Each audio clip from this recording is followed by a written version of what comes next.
Roma. Para poder entender muchas cosas que Pablo enseña y dice en la carta, hay que conocer bien la cultura del Imperio Romano. Cómo vivía esa gente, cómo pensaban, cómo reaccionaban, cómo eran algunas de las ceremonias que hacía, para que después podamos entender sobre todo el capítulo 8, que para mí es el corazón de la carta de Pablo. El capítulo 8 de Romanos es un capítulo increíble. Y hay dos palabras que aparecen continuamente en el capítulo 8. Una es la palabra carne y otra es la palabra espíritu. Con la primera no tenemos problema, porque más o menos sabemos a lo que se refiere Pablo cuando dice o cuando habla de la carne. Pero con la otra palabra hay un poco de problemas por una razón, y es que en nuestro idioma, ustedes lo van a ver continuamente en la Biblia, a veces la palabra espíritu aparece con mayúscula. Y a veces la misma palabra espíritu aparece con minúscula. Y bueno, parece ser que cuando se refiere al Espíritu de Dios, al mover de Dios, a la presencia del Señor, pues para diferenciarlo se pone espíritu con mayúscula. Y cuando habla del espíritu humano, pues se emplea la palabra minúscula. Pero esto es un poco complicado, porque en el texto original, bien en griego, el Nuevo Testamento, o en hebreo, el Antiguo Testamento, no existe este tema de mayúsculas y de minúsculas. No existe eso. Eso es algo que para nosotros es muy importante. No es lo mismo decir Señor, y ahí mencionamos al Señor Dios Todopoderoso, o cuando decimos Señor fulanito de tal, estamos utilizando la misma palabra, pero la connotación es muy diferente. Por eso ponemos mayúscula o minúscula. Pero repito, eso en el texto original no existe, sino que hay palabras específicas para saber a qué espíritu o a qué señor se refiere el autor de la carta. Ahora, vamos a empezar con la primera palabra. La palabra carne, dice en el versículo 1, estamos en Romanos 8, ¿verdad? Romanos 8:1. Ahora pues, ahora, es un hecho, tiempo presente. Ahora, ninguna condenación hay para los que están en Cristo Jesús. Coma. Y añade, los que no andan conforme a la carne, sino conforme al Espíritu. Si este matiz es muy importante. Ahora ninguna condenación hay para los que están en Cristo Jesús. Y a continuación da una característica de los que están supuestamente en Cristo Jesús. Dice que no andan, no se comportan, no actúan, no viven, no piensan, no reaccionan según la carne, sino de una forma diferente. Y dice, sino conforme al Espíritu. Las características de una persona que vive en la carne. Ahora explicaremos a qué se refiere Pablo cuando dice la carne. Y las características, la evidencia exterior de una persona que vive en el Espíritu es abismal. No tiene ni punto de comparación una cosa con otra. Por ejemplo, si ustedes prestaron atención a la lectura que se leyó hoy aquí, basada en Gálatas capítulo 5, el apóstol Pablo hace una tremenda diferencia entre las manifestaciones, las características, el estilo de vida de uno que vive en la carne a uno que vive en el Espíritu. Por ejemplo, él menciona más de 17, escuchen, más de 17 manifestaciones diferentes de una persona que puede vivir en la carne. Y ahí menciona adulterio, fornicación, orgías, borrachera, pleitos, celos, iras, contiendas, disensiones, etcétera, etcétera, etcétera. Ese es el estilo de vida de una persona que digamos que no es creyente, bíblicamente que está en la carne. Y después por otra parte dice, pero el fruto, lo que se manifiesta, lo que es notorio y palpable en la vida de un hombre o de una mujer que vive o que pretende y quiere vivir en el Espíritu es amor, gozo, paz, paciencia, benignidad, bondad, mansedumbre, fe, templanza, etcétera, etcétera. Entonces tú dices, oye, es que no tiene nada que ver las características de una persona que vive en el Espíritu a las características de una persona que vive en la carne. Las personas que viven en la carne generalmente son personas que no valoran el don, uno de los dones más grandes e importantes que tiene todo ser humano, y es el tiempo. El tiempo es un concepto que ha sido creado por Dios como regalo a la humanidad. Sabemos que Dios no se mueve en nuestro tiempo. Es atemporal, es eterno. Pero el concepto tiempo, eso de minutos, segundos, horas, milenios, años, siglos, etcétera, eso es algo que tiene que ver con nuestras reglas de juego, es nuestro patrón de conducta. Es ahí donde nos movemos. Y ese es un regalo que Dios le ha dado a todo ser humano. Mira, el ateo más ateo del mundo, cuando se levanta por la mañana, tiene 24 horas. Y el creyente más santo y más consagrado al Señor tiene exactamente lo mismo, 24 horas. Y una persona que no quiere saber nada de Dios, que tiene un modelo, un diseño de vida totalmente antagónico, apuesto al de un creyente, tiene una semana de 7 días. Exactamente igual que la semana de 7 días que tiene un creyente. Luego, el concepto tiempo es un regalo universal. Los blancos, los negros, los ricos, los pobres, en todos los continentes de la tierra, el tiempo es igual para todo el mundo. Y una de las características de una persona que vive ajeno a la voluntad de Dios, ajeno al diseño de Dios, es decir, que vive en la carne, es que desperdicia el tiempo, no lo valora. Ahora, cuando Pablo le escribe a los que quieren vivir esforzándose en el Espíritu, dice, ojo, aprovechen bien el tiempo. Cuidado, porque el tiempo que pasa no se puede recuperar. Esa es una de las características del tiempo. Si ya no podemos volver al pasado, no existe máquina del tiempo, no hay regresión, no podemos volver atrás y decir, oye, ayer me quedaron por hacer esto, esto y esto. Amigo, pasó a la historia y nunca más ese tiempo, ese minuto, ese año volverá, nunca más. Es como las olas, cuando entran y rompen en la arena, esa ola desapareció, vendrá otra, pero esa ya desapareció. Exactamente es igual el tiempo, va transcurriendo. Y Santiago lo define como una especie de neblina. Dice que el tiempo, la vida, que está incluida en el factor tiempo, dice que es como neblina que pasa y cuando te das cuenta, se te fue la vida, amigo. Entonces, una de las características de las personas que viven en la carne es que desperdician el tiempo, no valoran el tiempo. Aparte de que viven en desorden, en desobediencia, dándole lugar a todo tipo de vanaglorias, de soberbias, de vicios, convirtiéndose queriendo o sin querer, consciente o inconscientemente, en esclavos, en dependientes de cosas o de personas. Y por eso después se llevan desilusiones y desengaños, personas que han puesto su fe y su confianza en otras personas o en instituciones, ¿verdad? Y se llevan un desengaño porque las personas que viven en la carne, al no esperar en Dios, sino al esperar en el hombre, pues la Biblia dice, cuidado con confiar en el hombre, porque te puede llevar tremendas desilusiones. ¿Cuántos dicen amén? Ahora, Pablo emplea la palabra carne en un sentido general. Después vamos a ver cómo él intenta utilizar esa palabra para hablar de otros conceptos. Pero en primer lugar vamos a ver la palabra carne como palabra en sentido general. Algunos versículos de Romanos, ¿les parece? Romanos 2, versículo 28. Romanos 2, verso 28. Vamos a escuchar este primer texto, por favor.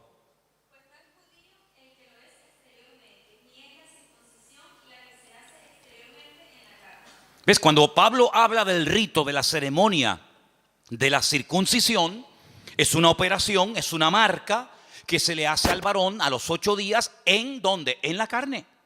Entonces, él tiene obligatoriamente, cuando hace referencia a esa ceremonia, a ese rito, que mencionar la palabra carne. No puede mencionar otra porque es la que le cae como anillo al dedo. Porque está hablando de la carne física, ¿verdad? Entonces la circuncisión, al ser algo hecho en la carne, tiene que utilizar evidentemente esa palabra. No tiene una doble connotación, sino que en ese caso se refiere literalmente a la carne, ni más ni menos. Cuando se habla, por ejemplo, de personas que vivieron en el pasado, como por ejemplo el patriarca Abraham, en el capítulo 4, verso 1, vuelve otra vez a aparecer el mismo término. ¿Lo leemos? Romanos 4:1. ¿Qué pues diremos que halló Abraham, nuestro padre, según la carne? Sí, Abraham no es un personaje de la mitología. Abraham no es un personaje inventado de ciencia ficción, sino fue un personaje de carne y hueso. Y cuando se hace referencia al patriarca Abraham, se dice, bueno, ¿qué fue lo que encontró a lo largo de la vida el patriarca Abraham cuando estaba en carne? es decir, cuando estaba vivo. Entonces es un término que puede tener múltiples aplicaciones, pero en los textos que estamos leyendo se emplea en su sentido literal. Tenemos también en el caso de Cristo, nuestro Señor Jesucristo, en el capítulo 1, versículo 3, otra mención a la palabra carne. Leámosla. Acerca de su Hijo, nuestro Señor Jesucristo, que era del linaje de David según la carne. Exactamente, sí. Si analizamos y estudiamos el árbol genealógico, es decir, los antepasados de Jesucristo, familiarmente hablando, estamos hablando de personajes de carne y hueso. Entonces vemos cómo Pablo, cuando habla acerca de la parte humana, no de la parte divina, sino de la parte humana del mismísimo Señor Jesucristo, tiene que recurrir al término carne, porque Jesús no era un espíritu. Jesús no era una visión que se presentaba y se desvanecía, sino que era una persona que tenía brazos, que comía, que sudaba, que se cansaba, que necesitaba caminar para trasladarse de un lugar a otro porque vivió en carne. Y Pablo utiliza esa palabra sin ninguna doble intención, sino con la connotación literal de dicha palabra. Ahora bien, Pablo también utiliza el concepto o la palabra carne haciendo referencia a nuestra antigua vida, es decir, a lo que éramos antes de conocer al Señor. Y ahora vamos a ver cómo el término pasa de su literalidad más rotunda y absoluta a un término que hace referencia a un patrón de conducta, a un estilo de vida que nos caracterizó durante años hasta que llegamos al conocimiento de la verdad. Comenzamos con Romanos 7, versículo 5. Ahora la palabra carne ya tiene otra connotación. Escuchen el texto. Porque mientras estábamos en la carne, las pasiones pecaminosas que eran por la ley obraban en nuestros miembros, llevando frutos para muerte. Cuando estábamos en la carne, pero Pablo, cuando tú estás escribiendo la carta a los romanos, ¿qué estás en el espíritu? Ya no existe la figura, el personaje de Pablo, sí. Pero cuando él está hablando acerca de nuestra antigua vida sin Cristo, dice cuando vivíamos en la carne, ya es otra connotación diferente. ¿Me explico? Romanos 8:4, otra vez refuerza el término. Para que la justicia de la ley se cumpliese en nosotros, que no andando conforme a la carne, sino conforme al Espíritu.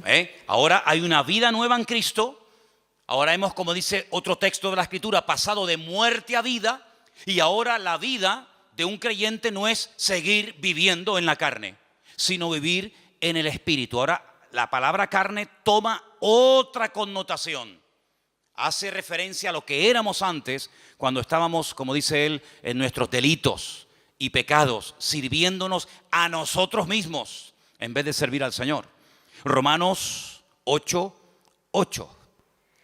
Y los que viven según la carne no pueden agradar a Dios. ¿Ven? Los que viven según la carne, los que viven opuestos a los designios y a los propósitos y objetivos de nuestro Dios, no pueden bajo ningún concepto agradar a Dios. Luego, el vivir en la carne significa vivir en un estado de desobediencia, de rebeldía, de oposición a Dios. También el versículo 9 hace referencia a esto que estamos hablando. Romanos 8:9. Mas vosotros no vivís según la carne, sino según el Espíritu, si es que el Espíritu de Dios mora en vosotros. Y si alguno no tiene el Espíritu de Cristo, no es de él. Es decir, la vida que ustedes viven ahora no la pueden seguir viviendo en la carne.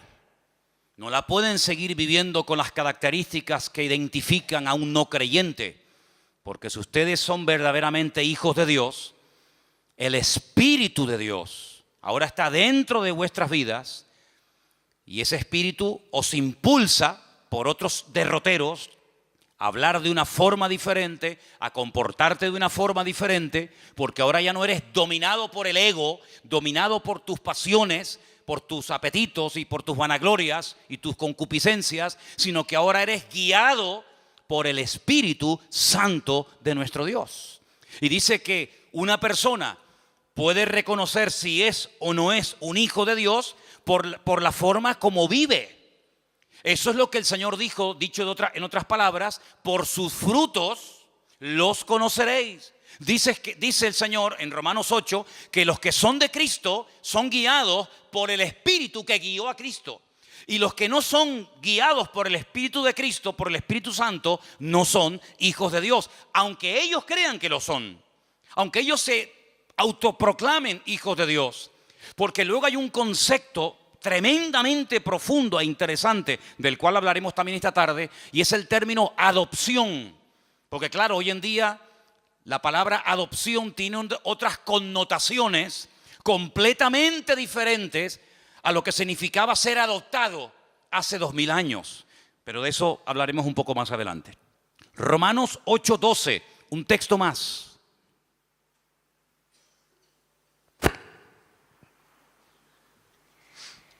Así que, hermanos deudores, somos no a la carne, para que vivamos conforme a la carne.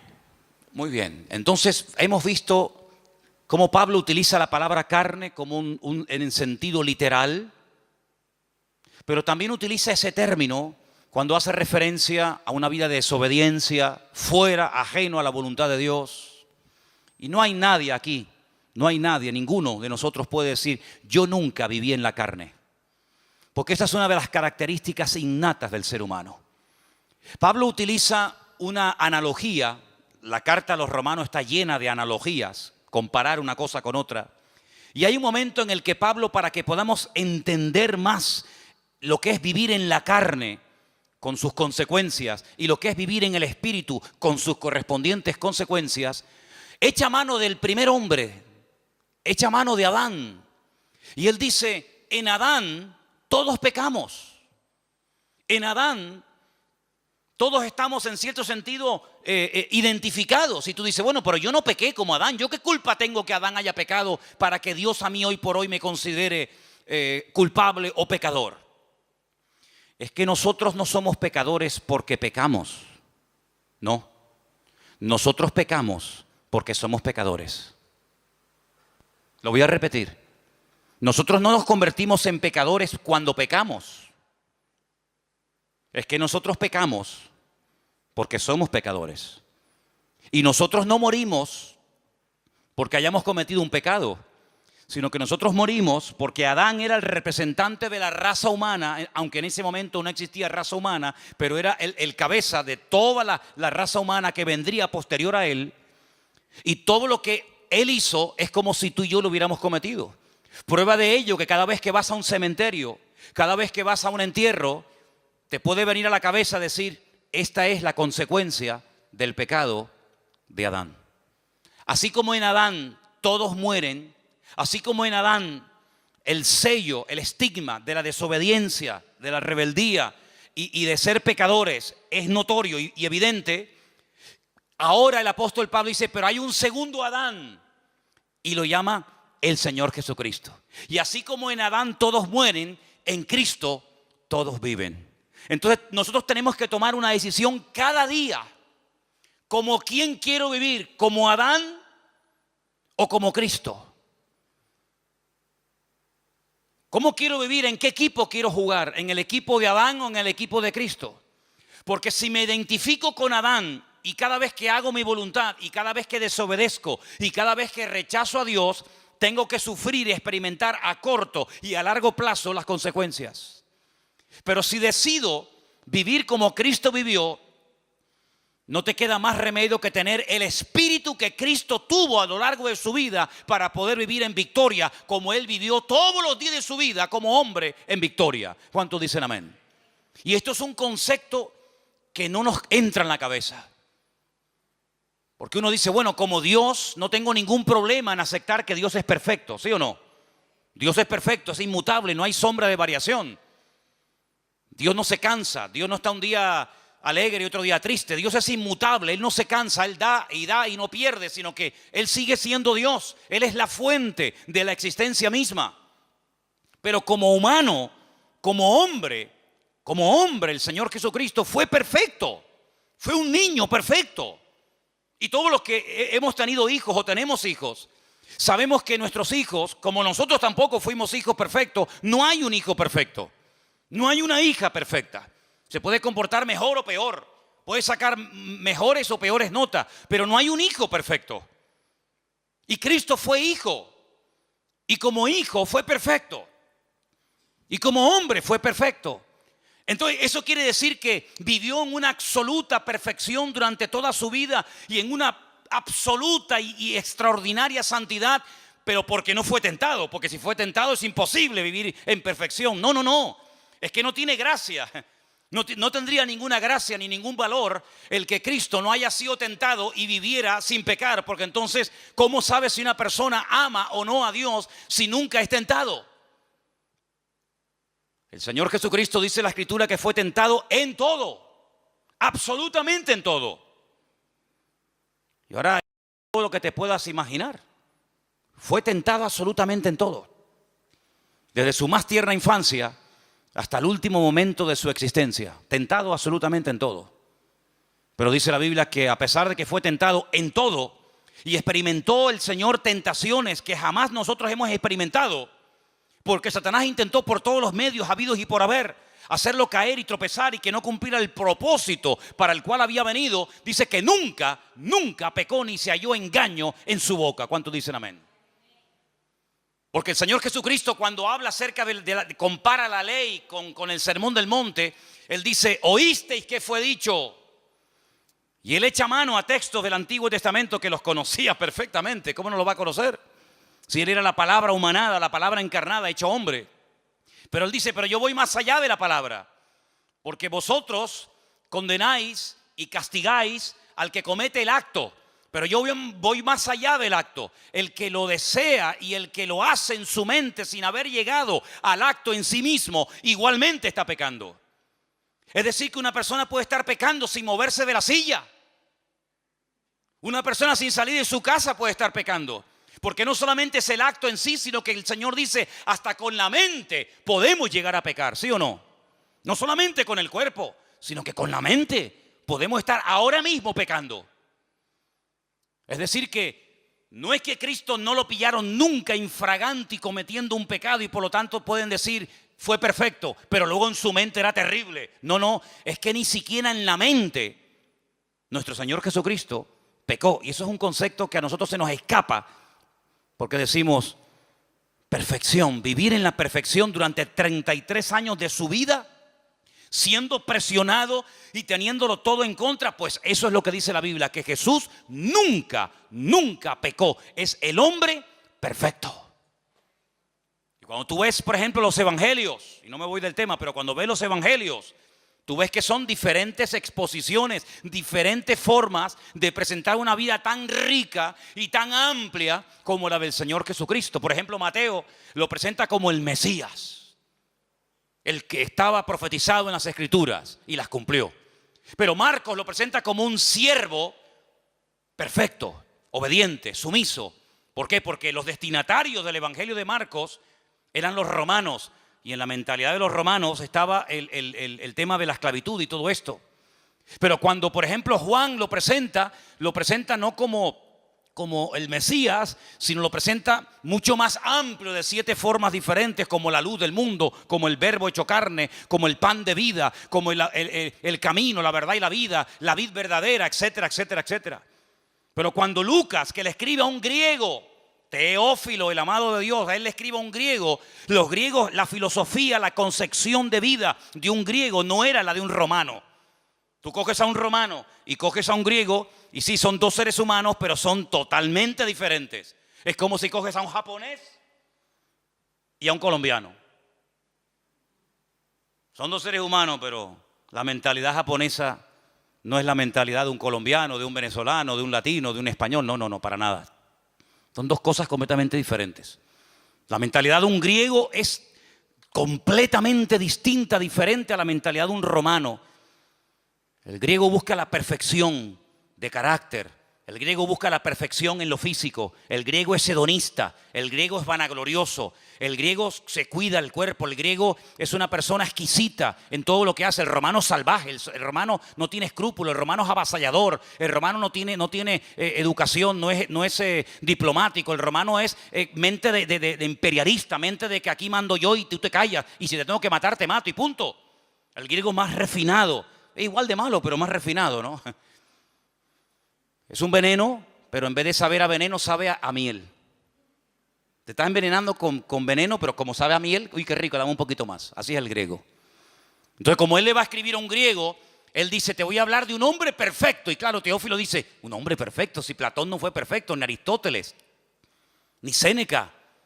¿De quién me estás hablando? ¿De quién me estás hablando? De Jesucristo, el Hijo de Dios. Y lo presenta como el hombre perfecto. Así que Cristo nunca vivió en la carne. Ni siquiera cuando dormía su subconsciente le traicionaba. Jamás.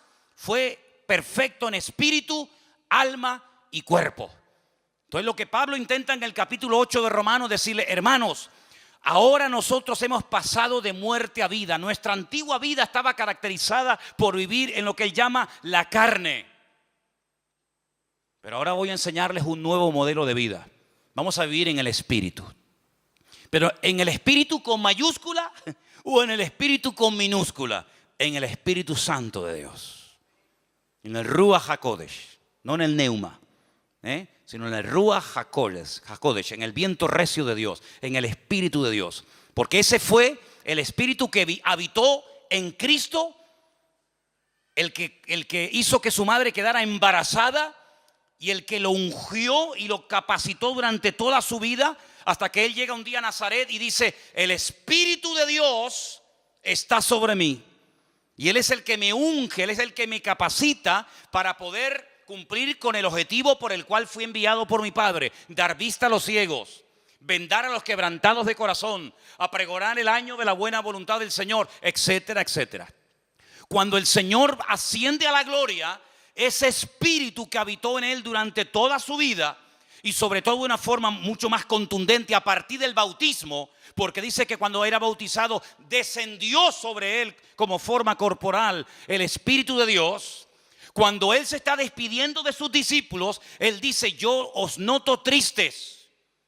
Claro, ustedes se han acostumbrado a estar todo el santo día conmigo. Y cada vez que hay un problema, cada vez que hay una situación difícil que solucionar, ustedes siempre recurren a mí. Pero ahora ustedes se sienten como solos y con temor porque les acabo de decir que me voy a ir, pero tengo una buena nueva que compartirles. Y es que me voy, pero no os dejaré huérfanos, sino que estaré con vosotros para siempre. Y cuando me vaya a la presencia del Padre y le enseñe mis manos y mi costado y mis pies heridos, y él quede satisfecho porque la ira, porque la justicia de mi Padre ha sido derramada y ha quedado satisfecho completamente, ahora que Él me ha elevado y me ha dado un nombre que es sobre todo nombre. Ahora que ya no vamos a hablar más de pecado porque este tema ya está zanjado y se acabó y se pagó la deuda. Ahora le voy a decir a mi Padre, Padre, mándales a ellos el Espíritu que moró en mí. Así que no os dejaré huérfanos. Rogaré al Padre para que os envíe al Consolador, para que esté con vosotros para siempre. Y escuchen, Él tomará de lo mío y os lo hará saber. Él os recordará todas las cosas que yo os he enseñado. Y no solamente hará cosas maravillosas en vosotros, que os dirá cosas que van a acontecer en el futuro para que estéis preparados, sino que Él irá delante de vosotros y cuando prediquéis mi palabra, Él será el que convencerá al pecador de pecado, de justicia y de juicio. Y así da una enseñanza tremenda en el Evangelio según San Juan acerca de las funciones o características, el impacto del Espíritu Santo a través de la vida de los discípulos, a través de la vida de los creyentes. Y por eso Pablo, que es consciente de esto, dice, cuando una persona es guiada por el Espíritu de Dios, esa persona es de Dios. Pero cuando una persona lo oyes hablar y miras cómo vive y cómo se comporta y cómo reacciona y cuál es su estilo de vida, tú puedes darte cuenta de que no está siendo guiado por el Espíritu de Dios porque no le importa para nada ese tema, sino que está viviendo en la carne, totalmente opuesta a la voluntad y el propósito de Dios para su vida. Y Pablo dice, escuchen bien esto, lo dice en Romanos 8, si el Espíritu de aquel que levantó a Cristo de los muertos mora en vosotros, también vivificará vuestros cuerpos mortales por su Espíritu que ahora mora en vosotros. Es decir, cuando Cristo está en la cruz, hay momentos en los que Él habla. momentos en los que Él expresa necesidades físicas, momentos en los que Él ora, momentos en los que Él pide cosas. Pero hay un momento en el que Él dice: Padre, en tus manos encomiendo mi espíritu. Y entrega el espíritu al Padre. Y la palabra del Señor nos enseña que el Espíritu de Cristo es el que ha sido derramado en todos y en cada uno de los creyentes hoy en día. Y por eso Pablo dice: hermanos, ya no os embriaguéis con vino, en lo cual hay disolución. Antes bien, sed llenos del Espíritu de Dios, hablando, cantando entre vosotros con salmos, con himnos, con cánticos espirituales, alabando a Dios, dando siempre gracias al Señor. Y no lo contristéis, no entristezcáis, no apaguéis al Espíritu, sino antes bien, todo lo contrario. Y termina el libro, termina la Sagrada Escritura diciendo: por si no ha quedado claro todo lo que ha dicho Pablo, Santiago, Mateo, Marcos, Lucas, Juan, etcétera, el que tiene oídos para oír, que oiga lo que el Espíritu todavía le tiene que comunicar a la iglesia. ¿Cuántos dicen amén? Esto es algo tremendo, porque la vida de un verdadero creyente ya no puede estar guiada por la carne, por sus pasiones y deseos, sino tiene que ser guiada por el Espíritu de Dios. Ahora, como el hombre no nace salvo, como el hombre no nace siendo hijo de Dios, como el hombre ya viene condenado por el pecado de Adán, por el estigma del pecado de Adán, se tiene que producir algo milagroso en el ser humano, y que es la adopción.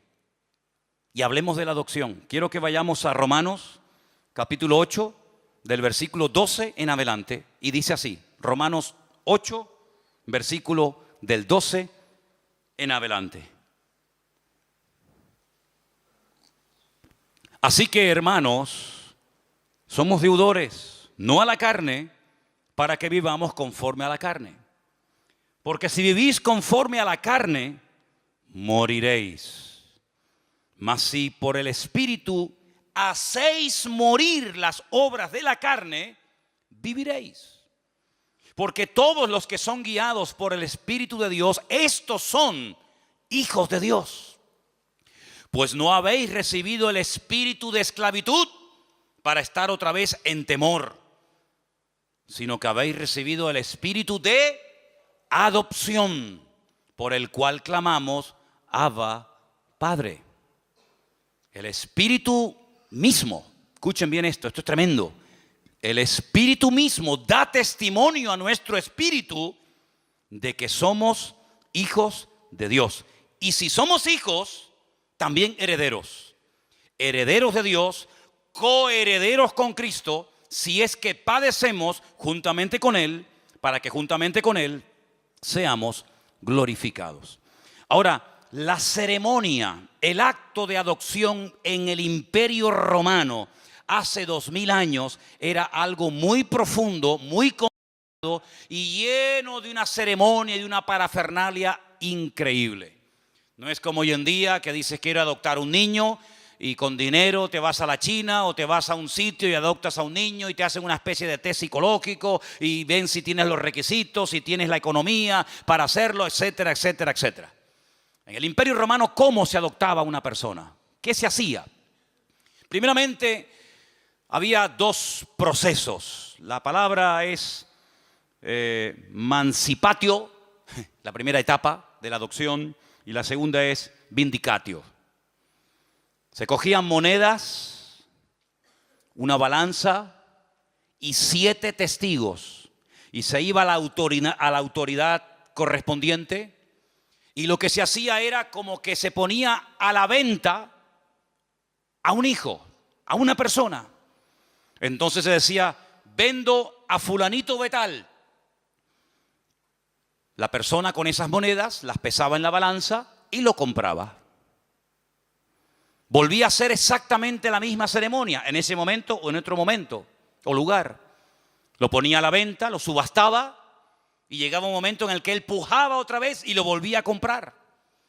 Pero la ceremonia, el acto más importante de la ceremonia era cuando se ponía a la venta a la persona, y la persona que tenía capacidad para comprarla no pujaba y no lo compraba. Y si no lo compraba, la persona que lo ofrecía, automáticamente se rompía todo vínculo legal, la patria potestad sobre dicha persona, y el que lo comprara pasaba automáticamente a ser el padre, a adoptar a esa persona como uno de sus hijos.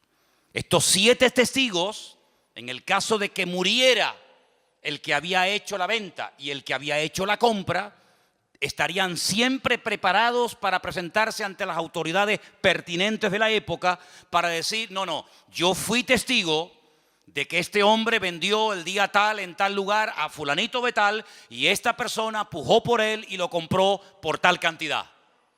Y entonces, ¿qué ocurría a partir del momento en el que una persona adoptaba, compraba? Porque la adopción no era por sentimiento, sino que había que dar un precio muy elevado para poder comprarlo.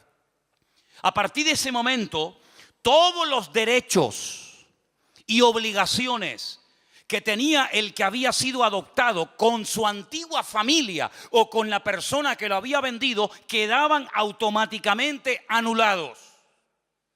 Tú no tienes ya absolutamente nada que ver con este hombre que te vendió y que ya no tiene ninguna autoridad sobre tu vida. Segundo, si tú tenías deudas contraídas cuando eras hijo o cuando eras propiedad de ese hombre, en el momento en el que eres adoptado, todo tu pasado queda totalmente cancelado, todas tus deudas anuladas, y a partir de este momento comienzas a formar parte de otra familia con todos sus derechos, y todas tus deudas del pasado quedan anuladas.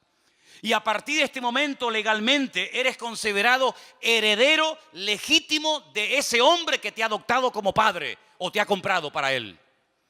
Y finalmente, si ese hombre que lo había comprado o adoptado tenía más hijos, estos hijos legítimos, nacidos de su esposa, no podían en ningún momento anular el acto de adopción que previamente se había establecido. Conociendo la ley romana, conociendo todo este proceso y toda esta parafernalia de la adopción, el apóstol Pablo dice, nosotros pertenecíamos a un dueño terrible que nos tenía la vida amargada. Éramos esclavos del pecado. Pero no mires el pecado como el problema. El problema no solamente era el pecado. El problema era el que estaba detrás de los pecados. Y era nada más y nada menos que el príncipe de las tinieblas, Satanás mismo. Él era nuestro dueño, el que controlaba nuestra vida, el que dirigía nuestras emociones y sentimientos, el que hurtaba, mataba y destruía nuestra vida en momentos puntuales, en unas ocasiones más y en otras ocasiones menos. Y llegó un momento en el que alguien pujó por nosotros. Llegó un momento en el que alguien nos quiso comprar. Y nos compró a precio de sangre. Su propia sangre. Y el que nos compró se llama Señor Jesús. Y ahora lo mismo que Él va a heredar, vosotros también lo heredáis juntamente con Él. Porque ahora no solamente sois hijos adoptivos de Dios, sino que ahora sois coherederos con Cristo juntamente con Él. Pero había 7 testigos que en cualquier momento podían ser llamados para testificar de que eso se había producido. ¿Y dónde están esos testigos? Pablo dice, el Espíritu Santo es el que da testimonio de que ahora somos hijos de Dios.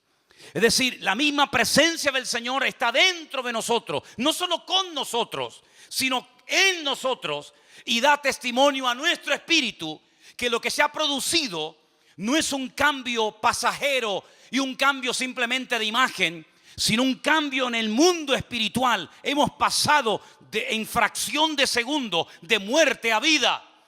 Y por eso cuando hablamos de la conversión es algo tan profundo. Conversión, convertido a Cristo, es mucho más. De hecho, no tiene nada que ver con venir aquí o no venir aquí. Hay gente que puede estar viniendo aquí y no son salvos.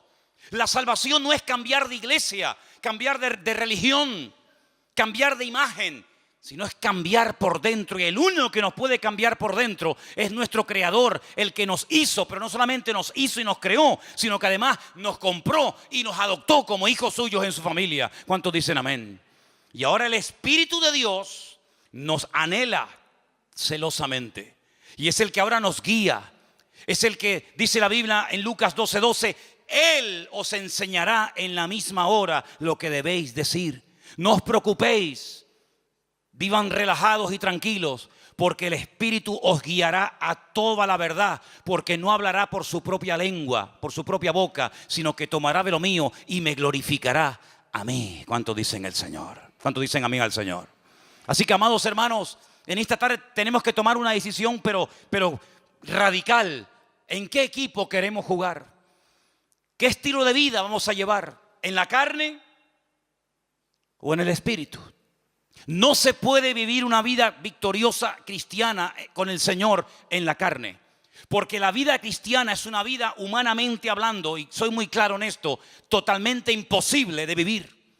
Porque la vida cristiana es sinónimo de querer vivir, de querer o de pretender vivir según la vida que Cristo vivió. ¿Qué es la vida cristiana? Vivir como Cristo vivió. ¿Y quién es capaz de vivir como Cristo vivió? Sin pecar nunca, sin desear nada malo, sin tener nada malo en el corazón, sin tener tendencia al pecado, sin mirar lo que no hay que mirar, sin desear. Es imposible, porque somos carne y hueso, decía el patriarca Abraham, soy polvo y ceniza.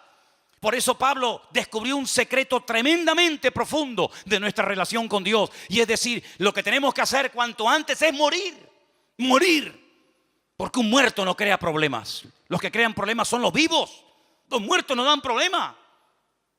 El muerto al hoyo y el vivo al bollo. El muerto no da problema, no critica, no se desanima, no se deprime, no cambia de religión. El muerto se murió y punto. Ya no habla, ni siente, ni padece.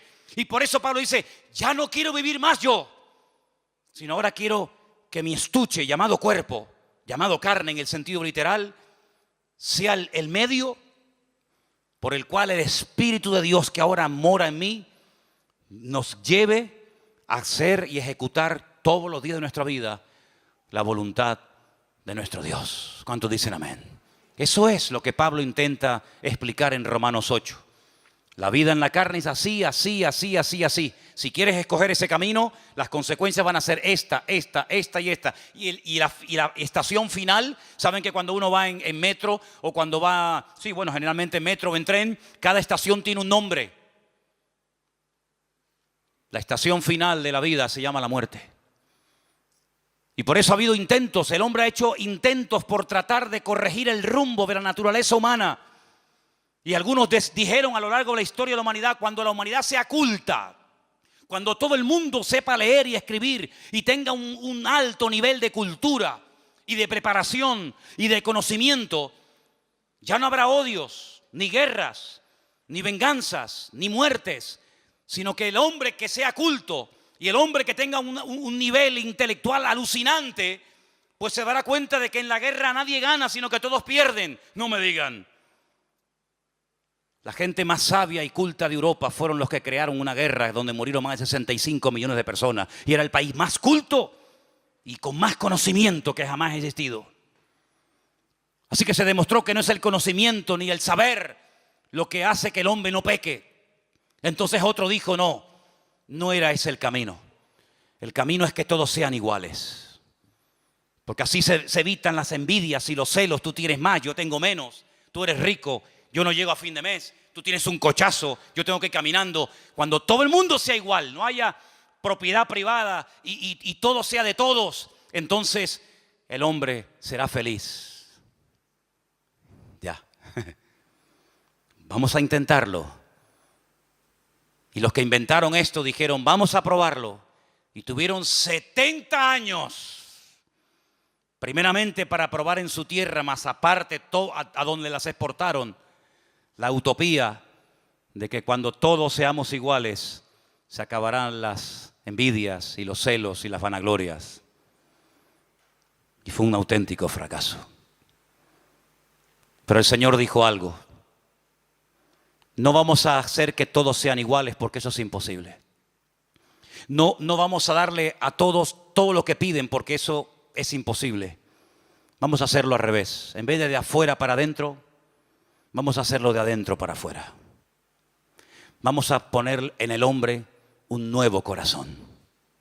Cambiemos la naturaleza del hombre. Que en vez de comportarse como hombre pecaminoso y carnal, se comporte como un ser espiritual. Pero ¿dónde le enseñamos eso? No se puede enseñar. ¿Dónde le transmitimos ese conocimiento? No se puede transmitir. Es una obra interna que hace el Señor en el corazón del ser humano. Y cuando el Señor entra a nuestras vidas, desde adentro comienza a cambiarnos. Y entonces Pablo dice, sé vivir en abundancia y sé vivir en escasez. Porque todo lo puedo en Cristo que me fortalece. Ya no me importa si tengo o no tengo. Ya no me importa si me aman o me odian. Ya no me importa si soy aplaudido y venerado o soy criticado y calumniado y perseguido. No, ya no me importa eso. Porque ya no son los factores externos. Ya no es el tener, ya no es el ser, sino es la nueva criatura que el Señor pone en nuestros corazones. Eso, todos los sistemas habidos y por haber, todos los sistemas, y ustedes mencionen ahí los que quieran, todos han sido un auténtico fracaso, porque todos intentan desde afuera cambiar y perfeccionar la vida del hombre, pero el Señor lo hace de adentro hacia afuera, y dice, el que cree en mí, de su interior correrán ríos de agua viva. Pero hay algo que tengo que decir como palabra final. Esta obra, que es la que funciona, la genuina, la auténtica, la que hace que todo sea diferente, aunque no tengas trabajo, o sí, o tengas marido, o te haya abandonado, o te sientas fuerte o enferma. Esta obra perfecta, que es cuando el corazón es cambiado, cuando el Espíritu de Dios entra en el corazón y dice que lo convierte de carne a un corazón, de piedra a un corazón de carne. Cuando te circuncida el corazón, esta obra, que es la que funciona y perdura, hay un factor para que funcione que es de vital importancia, y es la voluntad humana. Porque el comunismo se implantó, te guste o no, y las leyes se adoptan, se adaptan o se cumplen, te gusten o no. Pero esta ley divina que transforma la naturaleza del hombre no se puede llevar a cabo si el hombre se cierra, dice, no me interesa. Quiero seguir viviendo a mi manera. Y el Señor, como se ha sujetado a nuestras reglas de juego, cuando se come una ficha en el parchís, ¿cuánto se cuenta? 20. Y cuando se mete la fichita dentro de casa, 10. Y cuando te salen 3, 6, a casa. Son las normas. ¿Sí o no? Pues el Señor dice, ustedes han creado unas normas ajenas a mi palabra, y una de las normas que ustedes tienen es que se creen autosuficientes. Está muy bonito, muy interesante. Esto le viene bien a este que es un pobre desgraciado, que le viene bien para cambiar, pero yo no. Yo nunca he sido drogadicta, yo nunca he sido mala persona, yo he sido una buena madre, yo soy un buen padre, una persona trabajadora, yo he sido siempre una persona honrada, yo. Yo a ti sinceramente no te necesito para nada. Tú si quieres ayuda a toda esta maraña de desgraciados y de enfermos y de tarados y de no sé qué, pero yo no, porque yo soy la reina del mambo, el tapón del océano. Y cuando una persona llega a ese nivel de vida y hablar así, ha llegado a una ceguera tan tremenda que ya no te das cuenta de lo mal que estás. Y has cruzado una línea muy peligrosa, y es la de no querer arrepentirte.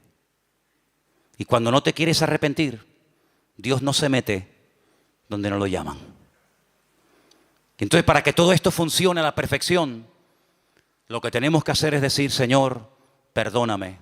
Porque el único pecado que Dios no perdona es aquel por el cual no se pide perdón. Si usted no pide perdón por su pecado, Dios no le puede perdonar. Pero en esta tarde se ha predicado la palabra, se ha sembrado la palabra en tu vida y en tu corazón.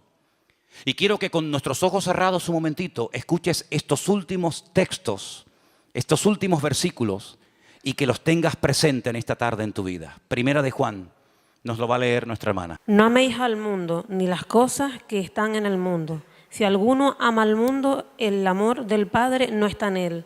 Porque todo lo que hay en el mundo, los deseos de la carne, los deseos de los ojos y la vanagloria de la vida, no provienen del Padre, sino del mundo. Y el mundo pasa y sus deseos, pero el que hace la voluntad de Dios permanece para siempre. Amén, así es. Cuando alguien ama al mundo, cuando alguien ama las cosas del mundo,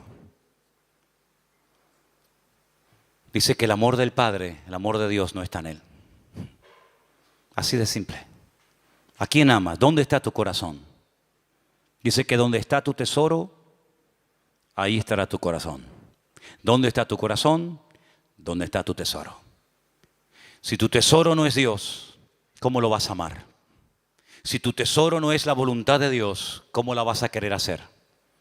Cuando se vive en la carne, es imposible agradar a Dios.